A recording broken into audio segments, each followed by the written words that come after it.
বন্ধুরা, আজ আবার একটা নতুন ভিডিও নিয়ে তোমাদের সামনে হাজির হলাম। আজ খুবই লোভনীয় এবং সুস্বাদু ডিমের কোপ্তাকারি বানিয়ে দেখাবো। খুবই অল্প উপকরণে এটা বানানো যায়। আমি গীতাস ওয়ার্ল্ডে বন্ধুরা তোমাদের প্রত্যেককে ওয়েলকাম। এখানে আমি 3খানা ডিম সিদ্ধ করে নিয়েছি, সেটা এখন গ্রেট করে নিলাম। গ্রেট করা হয়ে গেছে। এখন আমি 4টে কাঁচা লঙ্কা কুচো দিয়ে দিলাম, পেঁয়াজ কুচো দিলাম একটা, হলুদ দিলাম হাফ চামচ, লবণ দিলাম স্বাদ মতো এবং গরম মশলা দিয়ে দিলাম। দিয়ে ভালোভাবে মিশিয়ে নিচ্ছি। এরপর আমি বাইন্ডিংয়ের জন্য 2 চামচ বেসন দিয়ে দিলাম, দিয়ে ভালোভাবে মিশিয়ে নেব। এতে করে কোপ্তাগুলো বানাতে সুবিধা হবে। মেশানো হয়ে গেছে। এখন আমি কোপ্তাগুলো বানিয়ে নেব।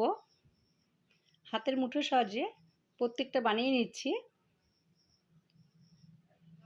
এইভাবে প্রত্যেকটা বানিয়ে নিলাম। এখন আমি কড়াইতে 3 চামচ তেল দিয়ে দিলাম, দিয়ে ভালোভাবে গরম করে নিয়েছি। এখন কোপ্তাগুলো দিয়ে দিচ্ছি। বন্ধুরা, তোমরা এই রেসিপিটা অবশ্যই বানাবে, আশা করি তোমাদের ভালো লাগবে। এখন আমি উল্টে পাল্টে ভালোভাবে লাল লাল করে ভেজে নেব। ভাজা হয়ে গেছে। এখন একে একে প্রত্যেকটা তুলে নিচ্ছি। বাকি কোপ্তাগুলো ভেজে নেব। ভাজা হয়ে গেছে।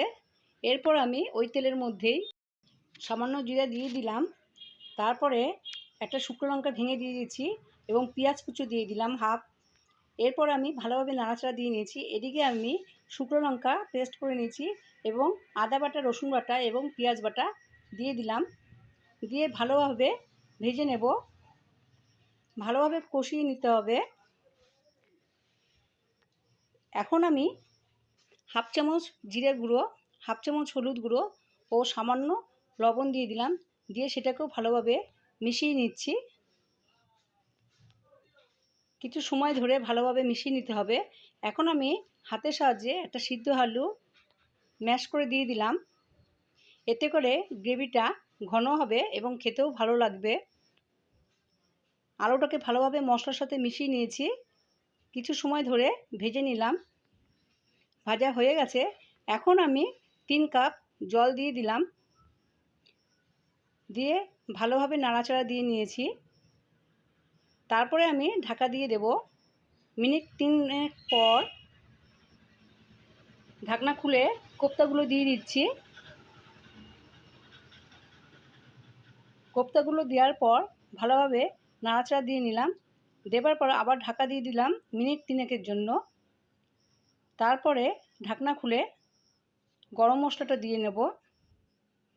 গরম মশলা দিয়ে ভালোভাবে মিশিয়ে নিচ্ছি। এরপরে আমি গরম গরম নামিয়ে নেব। যদি আমার ভিডিও তোমাদের ভালো লাগে তাহলে অবশ্যই লাইক দিও বন্ধুরা, এবং সাবস্ক্রাইব করে পাশে থেকো।